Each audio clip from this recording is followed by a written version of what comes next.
Pilipinas, una sa ating mga balita. Sinuspinde ng Office of the Ombudsman si Albay Governor Grex Lagman dahil umano sa issue ng huweteng.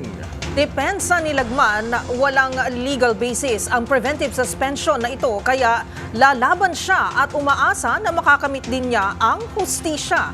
Ang buong detalye sa ulat ni Jackie Resio.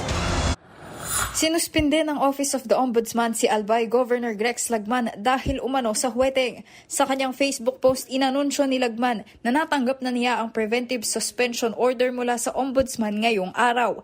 Dahil sa suspension, si Vice Governor Glenda Bungao ang magsisilbing acting governor ng lalawigan sa lalong madaling panahon at magkakaroon na sila ng pagpupulong ngayong araw para matiyak na hindi maaapektuhan ang trabaho ng mga tauhan ng kanilang tanggapan. Ayon din kay Lagman, lalabanan niya ang aniyay walang legal basis na preventive suspension at umaasa siyang makakamit din niya ang hustisya.